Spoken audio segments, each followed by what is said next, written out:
오늘 기회에 오셔서 이렇게 설교 제목을 보시면서 좀 마음이 이게 뭐지? 라고 느끼신 분들이 있을 줄로 압니다. 저도 좀 많이 망설였는데 그나마 이렇게 좀 표현하는 것이 지금 우리가 겪는 문제에 대해서 제일 잘 표현하는 것이 아닌가 싶어서 이렇게 정해봤습니다. 오늘 본문의 말씀을 좀 나누면서 우리가 지금 현재 겪고 있는 문제에 대해서 어떻게 반응할 것인지 하는 걸 좀 나눠보도록 하겠습니다. 오늘 이야기는 유대의 종교 지도자였던 바리새인 시몬의 집에 예수님이 식사 자리에 초대된 이야기입니다. 당시 예수님의 명성이 날로 커져가고 있었습니다. 대다수 많은 백성들이 예수님에 대해서 아주 좋은 감정을 갖고 있었던 것입니다. 왜냐하면 당시 바리새인들은 구별과 분리의식이 분명해서 정말 차원 높은 삶을 살았고, 그것 때문에 많은 백성들과 동떨어진 삶을 살게 되었고, 그로 말미암아 거리감을 느끼게 되었습니다. 근데 예수님은 전혀 그렇지 않지 않았습니까? 백성들과 함께 지냈고 죄인들과 먹고 마시면서 같이 이렇게 함께 지냈습니다. 뿐만 아니라 바리새인들은 하나님 말씀에 대해서도 전할 때 아주 어려운 용어를 섞어가면서 알아듣지 못하는 말씀을 전했지만, 예수님은 그렇게 하지 않고 시장 언어로 하나님 말씀을 아주 잘 풀어주었기 때문에 예수님에 대한 인기가 하늘을 찌를 듯 높아진 겁니다. 이런 상황에 대해서 당연히 당시 유대 종교 지도자들이었던 바리새인, 서기관, 제사장 그룹은 위기의식을 느낀 거죠. 왜냐하면 예수님의 운동이 너무 커지니까 상대적으로 자기들이 위축되어지고 왜소해지게 된 겁니다. 그래서 어떻게든지 이 예수 운동을, 예수님을 향한 인기가 좀 사라지기를 바랬던 것입니다. 그런 차원에서 가장 좋은 방법이 뭘까 궁리해 보니까 가장 좋은 방법은 예수님을 공개적으로 망신을 주는 거예요. 공개적으로 매우 세련된 방식으로 많은 사람들 앞에서 예수를 능욕하는 겁니다. 그래서 바리새인 시몬이 예수님을 자기 집에 식사 자리에 초대하게 된 겁니다. 36절에 보니까 예수님이 초대에 응해서 시몬의 집에 들어가 앉으셨다라고 말하는데, 이 원문에 의하면 앉았다라고 하는 것이 기대어 누웠다라고 표현되어 있습니다. 기대어 누운 건 뭡니까? 당시 그렇게 식사 자리에 초대되어지면 항상 가장 윗사람이 그 식탁 중간에, 방 중간에 딱 들어가 눕습니다. 기대어 눕는 거죠. 유대인들의 그런 식사 풍습입니다. 그러면 차례대로 나이가 조금씩 어린 사람들이 연달아 이렇게 기대어 누워서 식사를 하게 되어지는데요. 사실 오늘 이 자리에서 예수님이 가장 윗사람은 아니었을 것입니다. 예수님보다 훨씬 더 연장자가 있었을 거예요. 예수님은 개의치 않고 제일 먼저 들어가서 기대에 누움으로 말미암아 자신이 은연중에 이 자리에 최고의 윗사람임을, 어른임을 드러내고자 했던 것입니다. 그렇게 한 다음에 일반적으로 의당 나오는 행동들이 있는데, 그게 뭐냐면요, 이 중동의 문화 속에서 일반적으로 유대인들은 손님이 자기 집에 오면은 주인은 손님의 뺨에 입을 맞추고, 그 다음에 손님이 자리에 이렇게 기대어 누우면 하인들 시켜서 발을 씻게 하고, 그리고 올리브유를 제공함을 통해서 손을 씻게 함을 통해서 마침내 식사에 참여하게 합니다. 그런데 어떻습니까? 지금 바리새인 시몬은 예수님을 자기 집에 초대한 이후에 입 맞추지도 않습니다. 발 씻을 물도 주지 않습니다. 올리브유도 제공해 주지 않고 있는 겁니다. 여러분, 이런 식사 자리에, 이런 특별한 식사 자리에 이런 의식을 빠뜨린다는 것은 있을 수가 없습니다. 그것도 많은 사람들이 보는 앞에서 이런 행동을 생략했다는 것은 명백히 어떤 의도가 있는 거예요. 어떤 의도가 있는 거죠? 바로 망신을 주기 위한 것입니다. 망신을. 우리도 마찬가지지 않습니까? 우리도 손님이 집에 찾아오면 어떡합니까? 반갑다고 인사하면서 웃옷을 좀 받아 들거나, 차 마시겠습니까? 어떤 차 마시겠습니까? 라고 말하고, 혹시라도 TV 틀어놨으면 TV를 끄면서 당신의 말에 집중하겠습니다 라는 태도를 보이죠. 그런데 어떻습니까? 손님을 집에 초대해 놓고 손님이 집에 왔는데요, 주인이 악수도 하지 않아요. 집에 들어오라고 말도 하지 않고요, 문 밖에서 그냥 문만 열어줄 뿐입니다. 집에 어떻게 들어오니까 어디 앉으라는 말도 없어요. 그죠? 여러분, 그러면 어떤 걸 느낍니까? 이거 뭐야? 그죠? 이 뭐하는 지금 시츄에이션이야 하는 생각이 들지 않겠습니까? 의도적으로 망신을 주기 위한 것입니다. 간혹 이렇게 생각할 수가 있습니다. 그건 뭐 시몬이 실수해서 빠뜨린 것이겠지요. 여러분, 그렇지 않습니다. 이건 중동의 문화에서는 있을 수가 없는 일이라니까요. 그러니까 사전에 의도적으로 계획된 행동이었던 것이죠. 예수님이 한창 주가를 올리고 있으니까 많은 사람들 앞에서 공개적으로 망신을 주어서 예수 운동을 잠재우려고 했던 것입니다. 이런 경우에, 손님이 이런 경우에 이런 모욕을 받으면 대충 두 가지로 반응을 하게 되어 있습니다. 두 가지. 뭐냐면 첫 번째로 자기 감정을 드러내는 거예요. 어떻게 나한테 그럴 수가 있어? 라고 하면서 화를 내고 그 자리를 박차고 나가는 겁니다. 근데 일반적으로 중동의 문화 가운데 그런 법이 없습니다. 아무리 무리하게 주인이 손님에게 행했다 할지라도 그 자리를 박차고 나가는 경우가 거의 없습니다. 두 번째로, 그냥 그 자리에서 묵묵히 모욕을 견디면서 밥 다 먹고 나온 다음에 그 후에 조용히 이 주인과 거래를 끊는 겁니다. 관계를 끊는 거예요. 그냥 상종하지 않는 거죠. 그럴 수 있지 않습니까?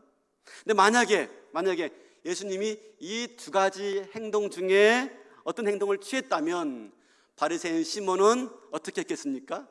만약에 예수님이 화를 냈다, 그러면 어떻게 되는 거죠? 참 무례한 사람이다, 애도 모르는 사람이다 하면서 예수님에게 좀 문제가 있다, 성격적으로 결함이 있다 라고 떠벌렸을 거예요. 그러지 않고 예수님이 그냥 조용하게 그런 대접과 망신에 대해서 그냥 굴복했더라면은, 그죠? 다른 사람들 앞에서 얼씨구나 좋구나 하면서 예수가 아무 말도 하지 않는 걸 볼 때 진짜 예수는 별 볼 일 없는 사람이었어 라고 말을 하고 싶었던 거예요. 왜 그런 거죠? 이들은 지금 예수님의 활동에 대해서 은근하게 부담을 느끼고 불안함을 느끼고 두려움을 느꼈던 거예요. 근데 사람은요, 두려움을 느끼면 어떡합니까? 먼저 공격을 해요.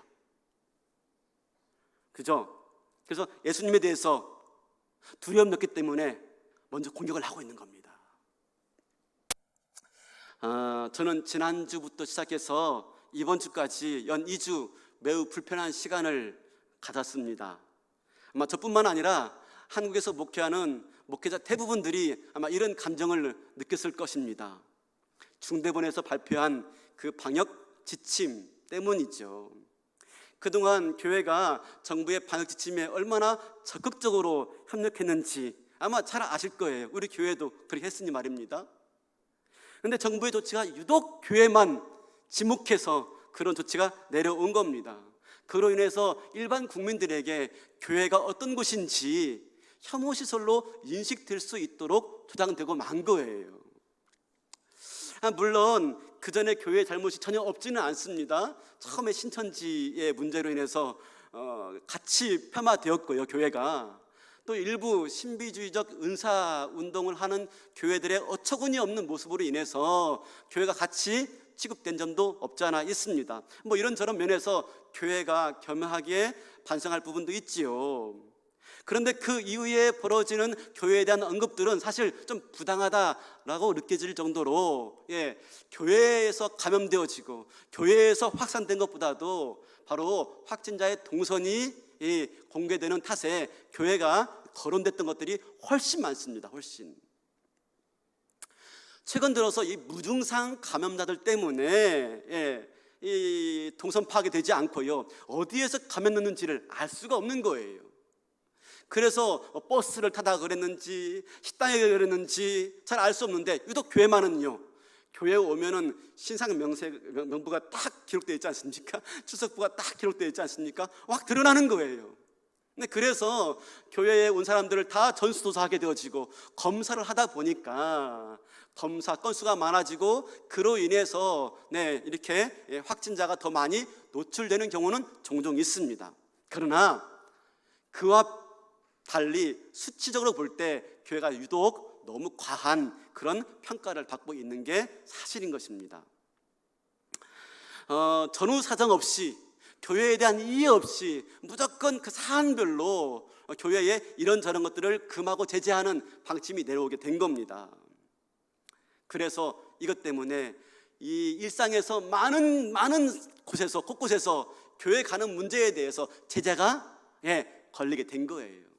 실제로 교육부에서 교육청 통해서 일선 학교에 이 지침이 그대로 내려와서 가정통신문으로 부모에게까지 전달되었다고 합니다. 그래서 아이들에게 교회가 감염의 은상이니 가급적 교회 가지 않도록 주의하는 그런 가정통신문까지 발송되었다고 합니다. 심각하죠. 그뿐입니까? 정부, 부처, 산하기관들, 모든 협회들, 이 공문이 다 전달되어서 교회 주의보가 그만 발송되고 만 거예요.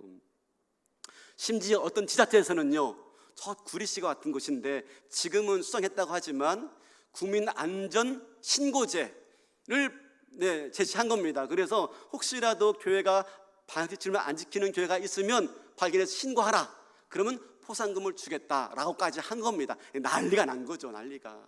얼마든지 악의적인 목적을 가지고 교회에 고소 고발을 할 수가 있는 거예요.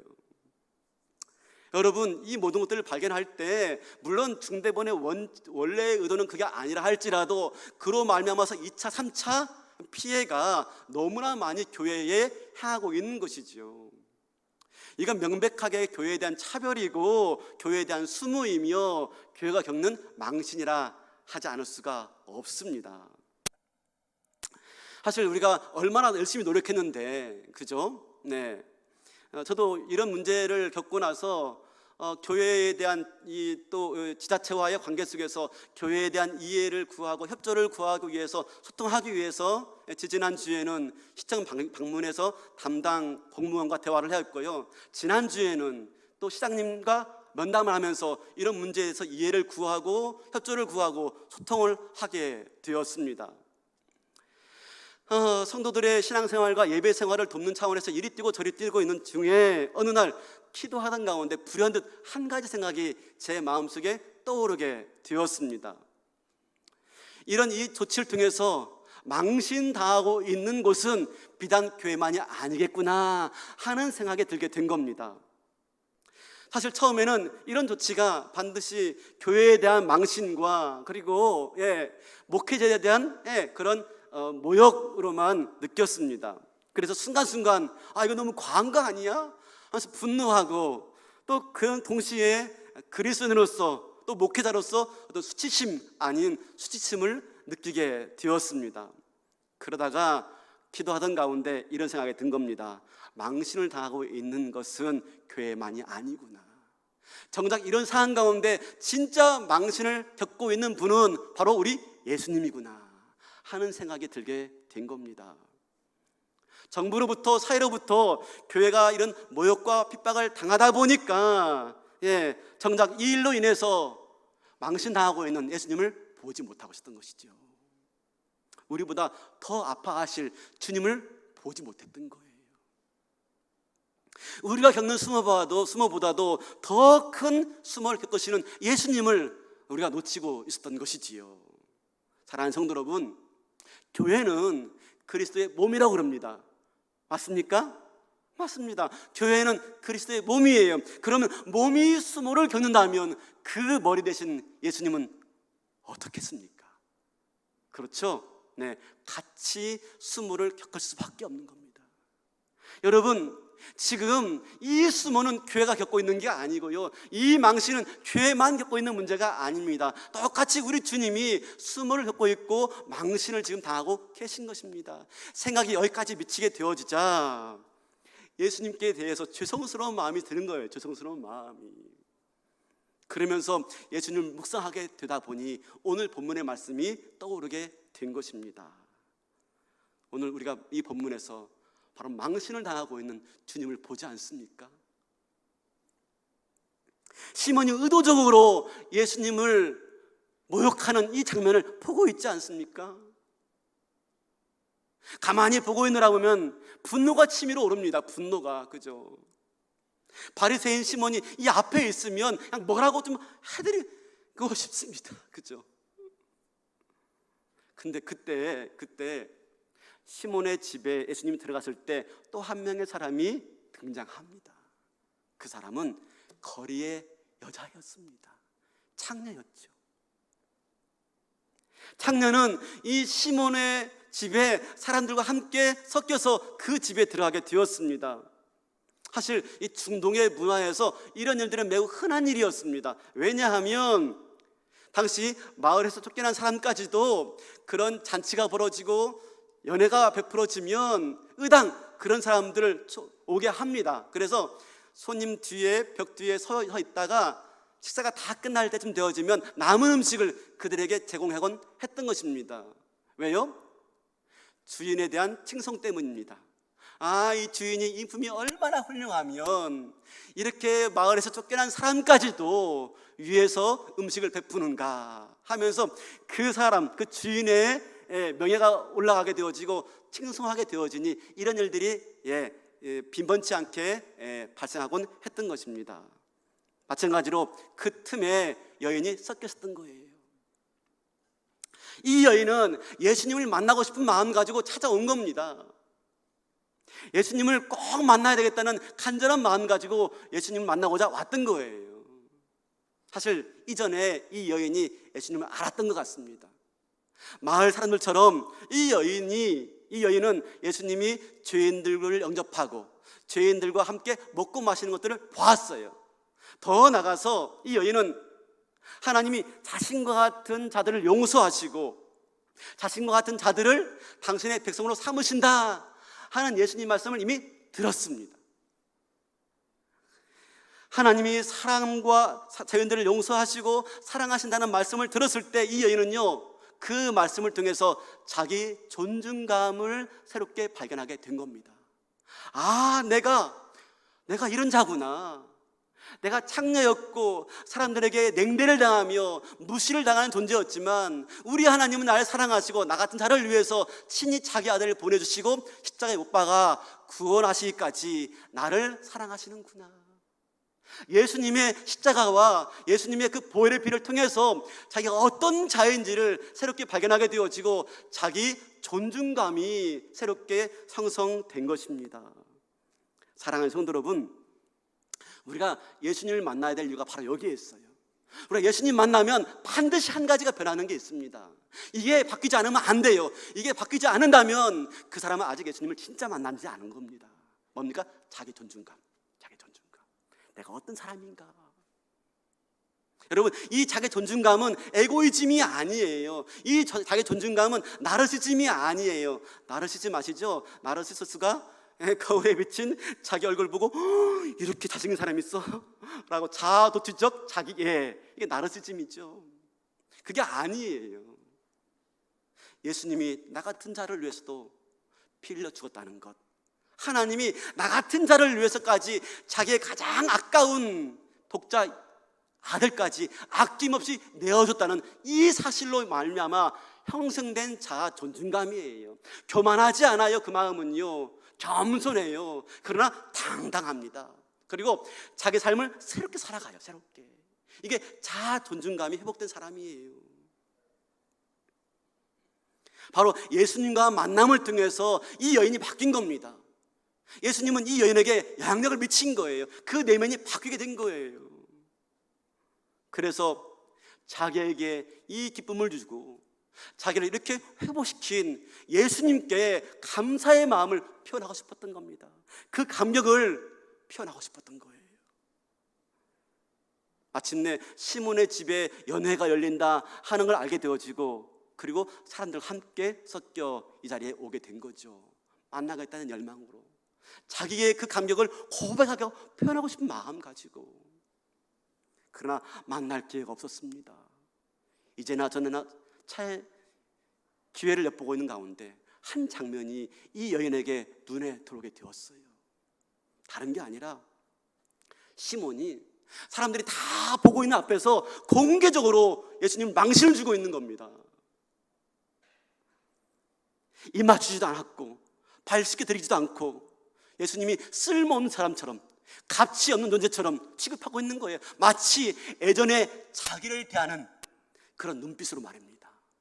예수님을 창녀처럼 대하고 있는 것을 자기 마음으로 느낀 겁니다.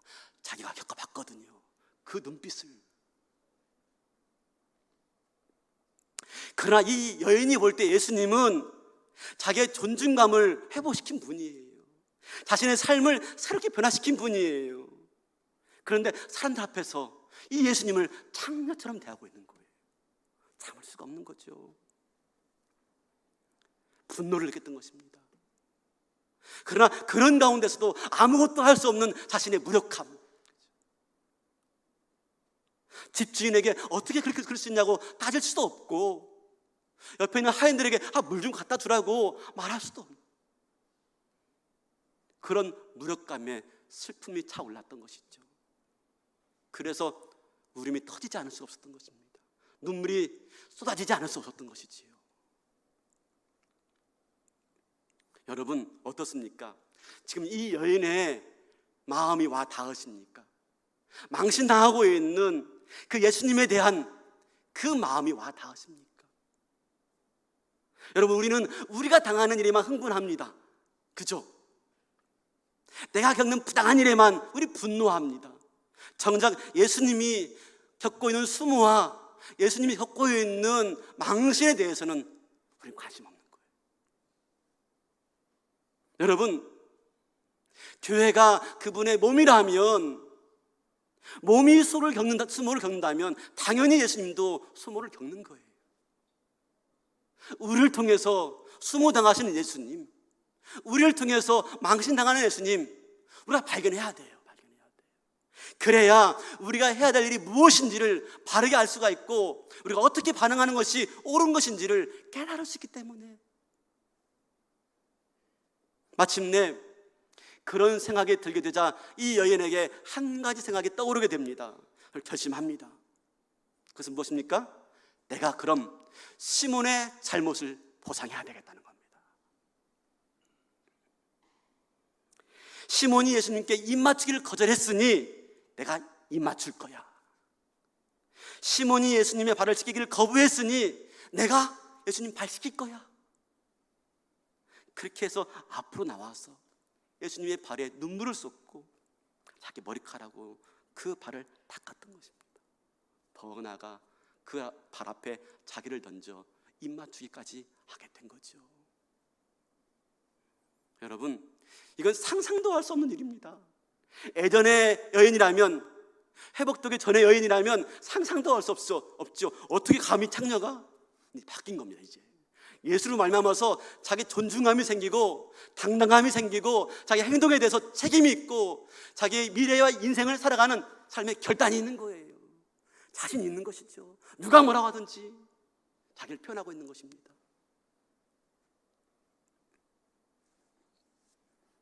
그래서 이와 같은 행동들을 하게 된 겁니다. 여러분 아십니까? 중동에서는요, 여자가 머리를 푼다는 건 특별한 의미가 있습니다. 탈무드에 의하면 다른 남자들 앞에서 머리카락을 푸는 여인은 돌로 쳐도 된다라고 나와 있습니다.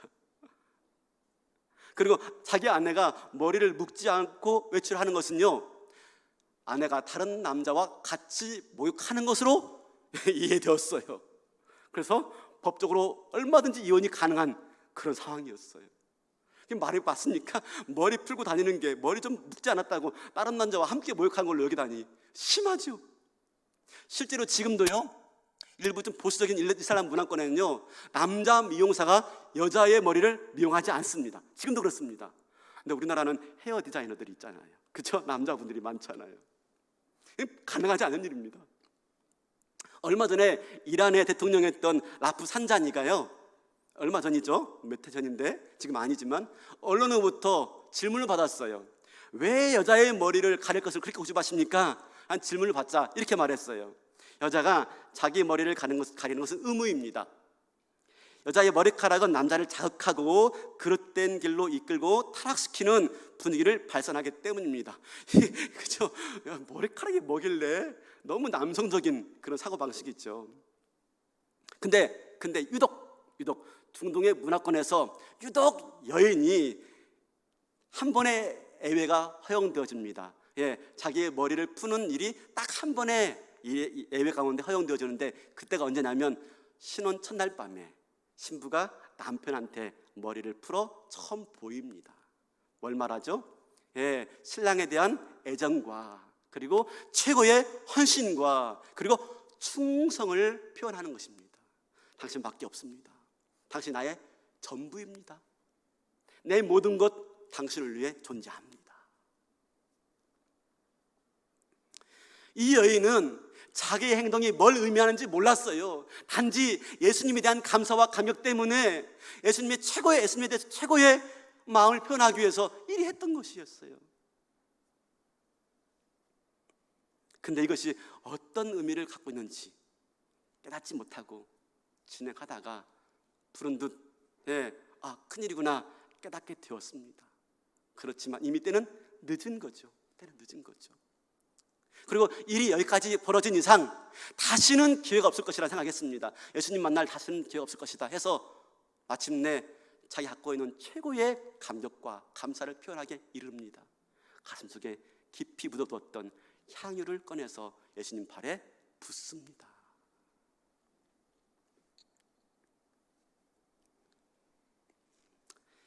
이로 인해서 이 여인은 그 다음에 자기에게 주어질 일이 어떤 일이 있을지라도 개의치 않는 것입니다. 심지어 집주인에게 내쫓김 당할 수가 있습니다. 머리끄덩이 잡고 길거리에 내팽길 수가 있습니다. 부정한 여인이 무슨 일이 했냐고 수모를 겪을 수가 있습니다. 근데 개의치 않습니다.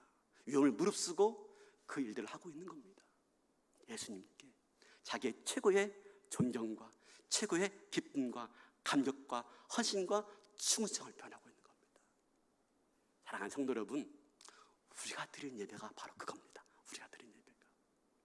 우리 예배가 바로 이 여인이 예수님께 표현했던 바로 그 모습이 우리 예배예요. 이 여인의 돌출 행동으로 순간 그 방안이 정말 감돌았습니다. 이 광경을 뚫어지게 바라보고 있던 한 사람이 있었습니다. 바로 시몬이었습니다. 시몬의 입가에는요, 알듯 모를 듯 음흉한 미소가 드리워져 있었습니다. 왜 그랬습니까? 원래 시몬은 예수님을 망신 주려고 이 식사 자리에 초대했었습니다. 근데 기대치 않게 애상회로 호재를 만난 거예요. 부정한 여자가 예수님을 만진 겁니다. 더 나가서 예수님은 그걸 만류하지 않아요. 그걸 거절하지 않아요. 부정한 여인이 자기에게 행하는 것들을 다 받아들이고 있는 것입니다.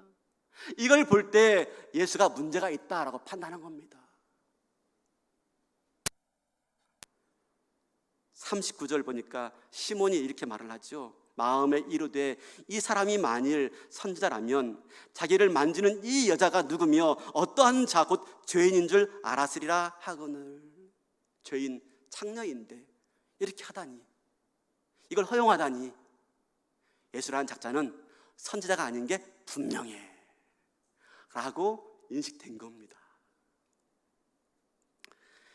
시몬은요, 자기가 계획한 것 이상으로 지금 승리를 맛보고 있는 거예요. 그럼 예수님은 왜 이 여인의 행동을 용납했을까 하는 겁니다. 왜? 분명히 이 여인의 행동이 도를 넘은 것입니다. 그런데 예수님은 그 여인의 행동 너머에 그 여인의 마음에 담겨있는 기쁨과 감사를 알았어요. 죄 용서함 받은 기쁨, 새롭게 태어난 그런 기쁨. 이제 자기 존중함을 찾고 자기 인생에 대해서 당당하게 나서는 그런 당당함 보았던 거예요. 더 나아가서 위험을 무릅쓰고 예수님이 능력당하는 사람들 앞에서 맞서면서 예수님 당하신 무리함을 자기가 보상하려고 하는, 그렇게 대신 예수님의 고난에 동참하는 여인의 결단을 보았던 겁니다. 그래서 이 여인에 대해서 예수님이 말씀하시는 거예요. 시몬은요, 그렇게 보지 않았어요. 시몬은 여인의 행동에서 방탕하고 부정한 것만 보았어요. 근데 예수님은요, 그렇게 보지 않았어요. 뭐라고 말합니까? 41절, 42절 통해서요, 짤막한 비유의 말씀을 하십니다. 그러면서 제일 마지막에 이런 말합니다. 47절, 이러므로 내가 내게 말하오니 그의 많은 죄가 사하여졌도다. 이는 그의 사랑함이 많음이라. 사함 받은 일이 적은 자는 적게 사랑하고 사함 받은 것이 많은 사람은 많이 사랑하느니라. 예수님은 시몬에게 짧은 비유를 통해서 묻습니다. 야, 두 명이 빚을 졌는데 한 사람은 많이 졌고 한 사람은 적게 졌어. 근데 둘 다 빚 갚을 능력이 없기 때문에 다 탕감해 주었어. 그러면 누가 더 저를 사랑하겠니? 라고 물었어요. 시몬은 좀 불안함을 느꼈지만 논리적으로 답했습니다. 더 많이 용서함 받은 자요, 더 많이 탕감 받은 자요. 그때 예수님 말씀하시죠. 그래, 맞아, 네 말이 맞아. 사함 받은 것이 많은 자는 많이 사랑하느니라. 시몬의 초점은요, 누가 더 큰 죄를 졌느냐, 죄에 초점이 있었습니다. 예수님은요, 그 초점을 바꾸십니다. 누가 큰 죄를 졌느냐가 아니라 누가 지은 죄에 대해서 가장 크게 반응하느냐로 바꾼 겁니다. 죄의 초점이 아닙니다. 반응의 초점을 바꾼 거예요. 이 여인이 이렇게 한 것은 그만큼 많은 죄가 사함 받았기 때문에 이렇게 반응하는 거야. 여러분, 예배는 무엇입니까? 예배는요, 우리가 하나님께 받은 은혜에 반응하는 겁니다. 예배는요, 우리가 하나님께 받은 은혜와 사랑과 그 은총에 내가 반응하는 거예요. 예배는 내가 뭘 얻고자 하는 게 아닙니다. 만약에 우리가 예배를 통해서 뭘 얻고자 한다면요, 예배 드릴 때 얻는 것보다 잃는 게 크다 하면 예배를 포기합니다. 안 그렇습니까?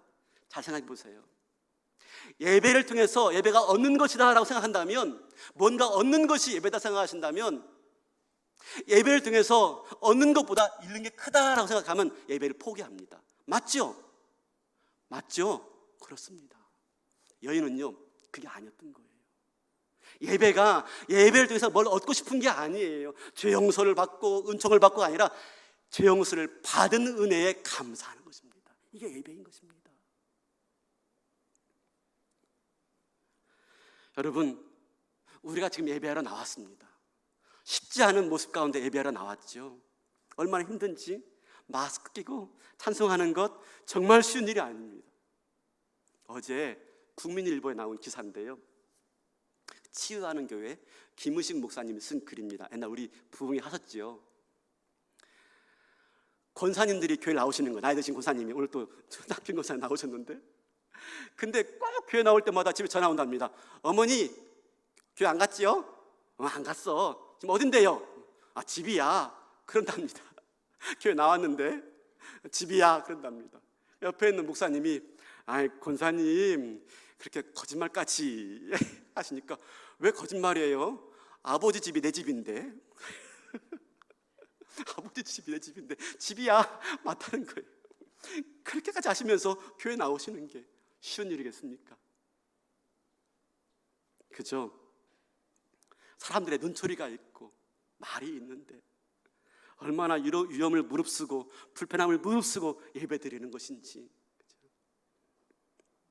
중요한 것은 이렇게 예배드리는 모습을 보실 때 우리 주님은요, 뭐로 보십니까?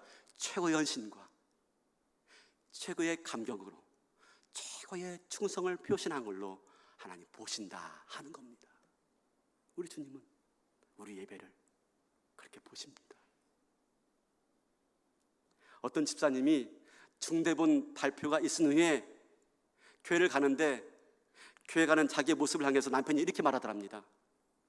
이제 이게 마지막이니 실컷 즐기다 와. 무슨 말이죠? 너 이제 교회 다 갔어. 앞으로 교회 가기 힘들 테니까 오늘 마지막 예배 잘 드리고 와. 다시는 교회 가면 너 알아서 해. 그 뜻이죠. 어디 가정뿐입니까? 직장에서 주는 압박과 눈치 이만저만 아니죠. 여러분, 제가 다 알고 있습니다. 말하자면 다 알고 있어요. 교회 갔다가 행위가 잘못되어지면 어떡하려고 그래? 은근한 협박이죠. 눈치를 주고 있는 거죠. 이런 가운데서도 우리가 지금 예배하러 나온 거예요. 왜요? 받은 은혜에 감사해서, 예수 때문에 내가 새로운 존재가 되었기 때문에, 나에게 진정한 구원의 기쁨과 자유함과 진정한 해방을 허락해 주었기 때문에 그거에 대해서 감사하는 마음 가지고 나온 거예요. 하나님은 그런 우리의 모습 보고요, 최고의 헌신이고 충성이라고 지금 말씀하시고 계신 겁니다. 그런 면에서 저는 개인적으로 이런 상황에서 예배하신 여러분들에게 진심으로 존경과 박수를 쳐드리고 싶습니다. 우리 그런 의미에서 한번 서로서로 박수 한번 칩시다. 서로서로에게. 정말 쉽지 않은 발걸음 하셨습니다. 네.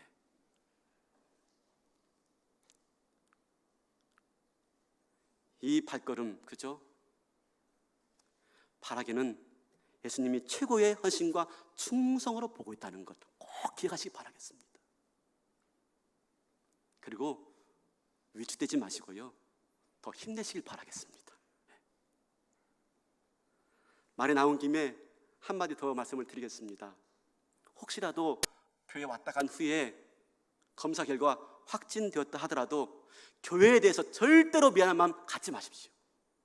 엊그저께 수원의 큰 교회에 확진되었는데 교회 갔다 와서 나머지 9,000명을 다 전수조사했더니 음성이더랍니다.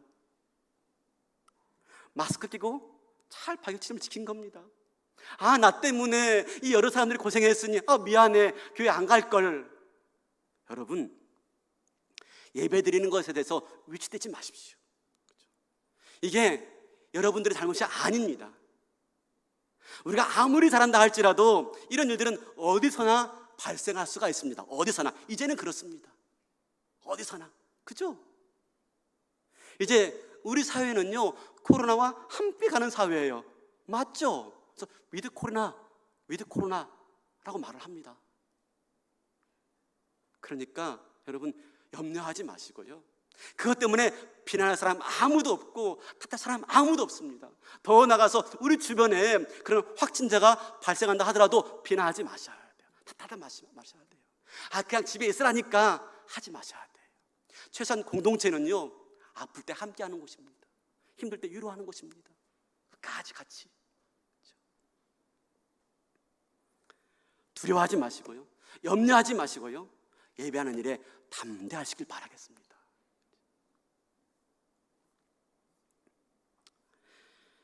이렇게 이 여인이 예배 드렸을 때 예수님이 공개적으로 시몬에게 말씀하신 다음에 마지막으로 이 여인에게 한 말씀을 더 하십니다. 이렇게 말씀하십니다. 48절, 이에 여자에게 이르시되 내 죄사함을 받았느니라 하시니 함께 앉아있는 자들이 속으로 말하되 이가 누구이기에 죄도 사하는가 하더라. 예수께서 여자에게 이르시되 내 믿음이 너를 구원하였으니 평안히 가라 하시니. 당시 랍비는요, 공공의 장소에서 아내 이외에 다른 여자에게 말을 거는 것은 금지되어 있습니다. 금지되어 있습니다. 이건 해서는 안 됩니다. 랍비가 공공의 장소에서 다른 여인에게 불가능한 일이었습니다. 예수님은요, 그 금기를 깨고 이 여인을 세워주고 있습니다. 내가 죄사함 받았느니라. 내 믿음이 너를 구원하였으니 평안히 가라. 여인이 위험을 무릅쓰고 예수님께 나와 경배할 때, 예수님 높여드릴 때 예수님은요, 자기의 금기를 깨고 이 여인을 지켜주고 계십니다. 내 믿음이 너를 구원하였으니 평안히 가라. 네가 지금 드리는 이 행위는 믿음의 행위예요. 믿음의 행위. 그 믿음이 너를 구원하였어.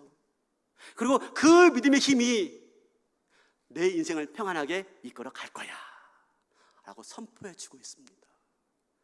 사랑하는 성도 여러분, 우리가 지금 쉽지 않은 시대에 예배하고 있습니다.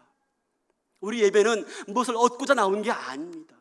내가 받은 은혜에 너무 감사해서 망신당하고 있고 수모당하고 있는 그 예수님을 내가 어떻게든지 높여드리자 싶은 마음으로 내가 대신 그 수목을 감당하고 그 수욕을 감당하고자 하는 마음 가지고 예배하고 있습니다. 이런 예배에 대해서 하나님이 기뻐 받으시면서 최고의 헌신과 충성으로 인정하고 계십니다. 바라기는 이런 우리에게 우리 주님 말씀하십니다. 내 믿음이 너를 구원하였으니 평안히 가라. 네가 지금 드리는 이 예배는 그 믿음으로 드리는 예배야. 믿음으로 나와 예배하는 것이지. 그리고 그 믿음이 널 구원한 믿음이었어. 더 나아가서 그 믿음이야말로 그 믿음의 힘이 너의 인생을 평안으로 이끌어 가게 될 거야. 믿음이 너를 구원하였으니 평안할지어다. 사랑하는 성도 여러분, 담대하게 예배하시고요, 최고의 헌신과 충성으로 주님 높여드리는 예배자가 될 수 있길 바라겠습니다. 그럴 때 하나님이 우리에게 말씀하실 것입니다. 믿음의 복으로 말입니다. 그 믿음은 우리가 어떤 상황에 있든지 어떤 환경에 있든지 저와 여러분 삶을 평안으로 승리로 이끌어 가게 할 줄로 믿습니다. 언제 어디서든지 하나님 높여드리는 참된 예배자가 되시기를 주님의 이름으로 축원합니다. 다 일어나시겠습니다.